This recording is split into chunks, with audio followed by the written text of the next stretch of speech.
मी कालच बोललो होतो की मार्केट आज गॅप अप होणार आहे. मार्केट सेम त्या टाईपनुसार आज गॅप अप झाले. पण नमस्कार मित्रांनो, स्वागत आहे परत आपल्या युट्यूबच्या व्हिडिओमध्ये. आणि काल जे माझं सिक्स सेन्स होतं ते एकदम बरोबर ठरलेलं आहे. मी कालच बोललो होतो की मार्केट आज गॅप अप होणार आहे. मार्केट सेम त्या टाईपनुसार आज गॅप अप झाले. पण बघायला गेलं तर काय झालं नक्की बघूया. कालच्या जे लेवल्स होत्या लेवल्स पहिला आपण बँक निफ्टी पासून स्टार्ट करूया. बँक निफ्टी बघा आज थोडंसं स्ट्रेंथ मध्ये होतं. बँक निफ्टी म्हणावं तसं फॉल आला नाही बँक निफ्टीमध्ये, पण निफ्टी बऱ्यापैकी खाली पडलेले. तर कालच्या ज्या लेवल्स होत्या ग्रीन वाल्या, दिसत या ग्रीन वाल्या लेवल्स होत्या. आणि ग्रीन वाल्या लेवल्स बघा मार्केटने फर्स्ट कॅन्डल दिसते ही फर्स्ट कॅन्डल मध्येच ब्रेक केलं. तर एक पहिल्या कॅन्डल मध्ये पहिल्या 15 मिनिटांमध्ये कन्फर्मेशन होतं की मार्केट आज ऍटलिस्ट बुलिश नाही जाणार आहे. ठीक आहे. तर त्यामुळे मार्केटमध्ये ही जी होती कालचा आपला ऑपरेटर कॉन्सन्ट्रेटेड एरिया होता, बेसिकली याला आपण ऍव्हरेज लाईन म्हणूया. तर या ऍव्हरेज लाईनच्या मार्केट खालीच होतं आणि मार्केटने मग परत त्याच पॉईंटला आलं आणि त्या पॉईंटला येऊन परत तुम्हाला एक सेलिंगचा चान्स दिला होता या पॉईंटला. जर बघायला गेलं तर बघा प्राइस बराच वेळ थांबली, डबल टॉप टाइम फॉर्मेशन बनवले, मार्केट परत फॉल झालं. नेक्स्ट या पॉईंट पर्यंत टार्गेट होतं, पॉईंट बरोबर त्याच पॉईंट पर्यंत, म्हणजे लास्ट जी येलो लाईन दिली होती लास्ट आपण काही दिवसाआधी, मार्केट सेम त्याच लेवलला येते, त्याच लेवलला येऊन मार्केटने परत बाउन्स दिलेला आहे. तर बघायला गेलं आपल्या लेवल्स सगळे अॅक्युरेट चालतात. कालचं मी कन्व्हिक्शन सांगितलं की मार्केट या लेवलला बाउन्स होईल, पण माझ्या एक्सपेक्टेशनच्या पलीकडे जाऊन मार्केट इथे ओपन झालंय. आणि इथे ओपन झाल्यानंतर बघा प्राइस मध्ये खूप चांगल्या फॉल आलाय पहिल्याच 15 मिनिटांमध्ये. तर बघायला गेलं तर उद्या काय व्हायला पाहिजे, उद्या काय ट्रेड करणार आहे तुम्ही. ठीक आहे. तर उद्या मार्केट ऑलरेडी ज्या हाय एरिया आहे आपण याला काय म्हणूया की हा जो आहे हा बुलिश अबो एरिया म्हणूया आपण याला. ठीक आहे. आपण ड्रॉ करूया इथे. ठीक आहे. तर या एरियाच्या वर आपण बुलिश असणार आहे, या एरियाच्या खाली बेरिश असणार आहे. ठीक आहे. आता बघा एक लक्षात घ्या, बऱ्याच दिवसापासून मी बुलिश म्हणतोय, पण आता माझ्यासाठी पण कन्फ्युजन क्रिएट झालंय नक्की मार्केटला जायचंय कुठे. मी फर्स्ट ऑफ ऑल एक ट्रेंड आयडेंटिफाय कधी होईल किंवा ट्रेंड जो आहे कन्फर्मेशन की या साईडलाच मार्केट आता जायला स्टार्ट करेल. हे निफ्टी बँक निफ्टीमध्ये सांगणं बऱ्यापैकी मुश्किल असतं, पण मी माझ्या एक्सपेक्टेशननुसार मार्केटने आणखी एक फॉल द्यायला पाहिजे, थोडंसं करेक्शन किंवा थोडंसं साईडवेज मुवमेंट यायला पाहिजे. त्यानंतर मार्केट काय करेल, तुम्हाला एक क्लिअर डायरेक्शन दाखवायला स्टार्ट करेल. तर हे होतं निफ्टीसाठी, सॉरी बँक निफ्टीसाठी. आपण निफ्टीमध्ये पण एकदा बघूया निफ्टीमध्ये काय करायला पाहिजे. ठीक आहे. तर निफ्टीमध्ये पण बघा, जर डेली कॅन्डल बघा तर डेली कॅन्डल स्टील कन्फ्युजिंग आहे. एक ग्रीन कॅन्डल बनल्यानंतर मार्केट दोन कॅन्डल रेड बनवल्या डेलीमध्ये, मार्केट स्टील या एरियाच्या खालच्या साईडला आहे. एक गोष्ट मी तुम्हाला हे सांगेल की जर ज्या लोकांना हे लॉजिक समजून घ्यायचंय की सर तुम्ही काल एवढ्या अॅक्युरेटली किंवा एवढ्या कन्व्हिक्शननी कसं सांगत होते की आज मार्केट गॅप अप होणार आहे, तुम्ही सर्व लोकांनी खाली कमेंट टाका. त्यामुळे तुम्हाला प्रत्येकाला मी कमेंटमध्ये या गोष्टीचं उत्तर देईल किंवा एखादा व्हिडिओ आहे त्याच्यावर बनवूया आपण की नक्की एवढ्या अॅक्युरेटली कसं सांगितलं की sir market next day gap up open होणार आहे. ठीक आहे. तर आपण निफ्टीसाठी अनालिसिससाठी सुरुवात करूया. एक लक्षात घ्या, निफ्टीमध्ये जी स्ट्रेंथ होती आज निफ्टीच जास्त अग्रेसिव्ह खाली पडणार होते ऑप्शन चेननी सकाळी सांगितलं होतं.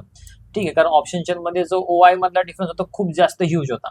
आता बघा प्राइसनी पहिल्याच 5 मिनिटांमध्ये, सॉरी पहिल्या 5 ते 15 मिनिटांमध्ये काय दिसतं तुम्हाला की जो आपला कालचा डिफाईन्ड एरिया होता तो पहिल्या 15 मिनिटात ब्रेक करून टाकला. आणि याच्यामध्ये या पीओसी जो आपण म्हणतो याला, सॉरी आपण याला म्हणतो ऍव्हरेज कॉन्सन्ट्रेटेड एरिया, या एरियाच्या खालीच क्लोजिंग दिलेली. मार्केटने थोडा सुद्धा स्ट्रगल नाही केला या एरियामध्ये. म्हणजे जो सेलर होता, सेलर खूप जास्त अग्रेसिव्ह होता आज भाव खाली पाडण्यासाठी.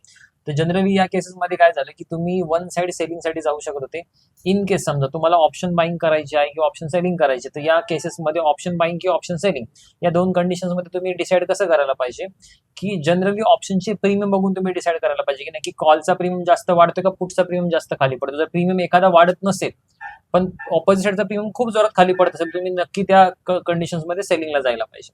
ठीक आहे. आता पुढची गोष्ट काय याच्यामध्ये लक्षात घ्या की हा जसा एरिया ब्रेक झाला तसं मार्केटमध्ये तुमची सेलिंगसाठी ऍक्टिव्ह होते.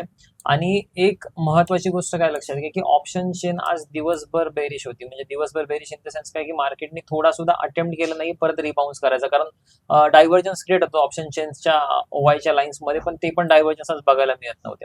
ठीक आहे. आता एक लक्षात घ्या उद्यासाठी काय करायला पाहिजे. तर उद्यासाठी तुमच्या ह्या ब्ल्यू लाईन्स आहेत. ब्ल्यू लाईन्स एक गोष्ट नेहमी लक्षात घ्या की या ब्ल्यू लाईनच्या मार्केट वर बुलिश असेल, या ब्ल्यू लाईनच्या खाली मार्केट बेरिश असेल. हा जो आहे कॉन्सन्ट्रेटेड एरिया आहे. जनरली या एरियामध्ये तुम्ही ट्रेड करताय, इथे तुम्हाला प्राइस ऍक्शन मिळते अगेन खाली जाईल, इथे प्राइस ऍक्शनच्या आसपास मिळते अगेन वर जाईल. पण जनरली उद्या मी सांगेल की या एरियामध्ये ट्रेड करू नका. हा जो एरिया आहे या एरियाला अवॉइड करा. जर प्राइस तुम्हाला याच्या वर मिळाली तर तुम्ही वेल अँड गुड आहे की तुम्ही बाईंग साठी जाऊ शकता. अदरवाईज सगळ्यात महत्वाचं आहे की माझ्यासाठी नो ट्रेड डे असेल मोस्ट ऑफ द केसेसमध्ये, कारण मार्केट उद्यासाठी मे बी मला क्लिअर डायरेक्शन नाही तर उद्यासाठी कन्फ्युजन असेल नेहमी. आणि मी कालच्या व्हिडिओमध्ये पण बोललो होतो, तुम्हाला आठवत असेल तर की उद्या मार्केट काहीतरी वियर्ड करायच्या तयारीमध्ये. तर बेसिकली मला कसं कळालं की मार्केट काहीतरी वियर्ड करणार आहे, कारण एवढ्या मोठ्या अप मुवमेंट नंतर आज निफ्टी जो आहे वन साइड खाली पडलेला आहे.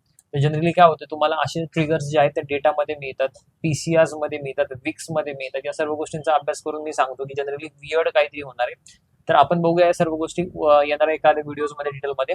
आणि सगळ्यात महत्वाचं म्हणजे काय की ऑप्शन्स मध्ये लॉट साईज वाढल्यामुळे काय होतंय की तुम्हाला प्रॉफिट्स पण मोठे होते आणि लॉस पण मोठे होते. अशा केसेसमध्ये संभावून ट्रेडिंग करा.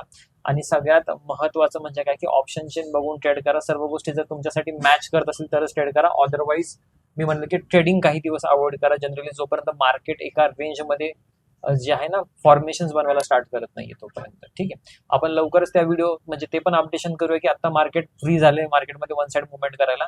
जनरली माझ्यासाठी सगळ्यात बेस्ट सिनारिओ काय असेल की मार्केट आणखी एक दिवस फॉल करून जर उद्या समजा हॅमर कॅन्डल बनली, खाली जाऊन पूर्ण स्टॉपलॉस हंटिंग करून मार्केट उद्या वर आलं, तर अशा केसेसमध्ये मी असं म्हणेल की मार्केट बुलिश मुवमेंटसाठी परत तयार झाले. ठीक आहे, तर आता हा जो फेज आहे मी कधी म्हणत नाही जनरली कन्फ्युजन आहे, तर उद्यासाठी कन्फ्युजन आहे.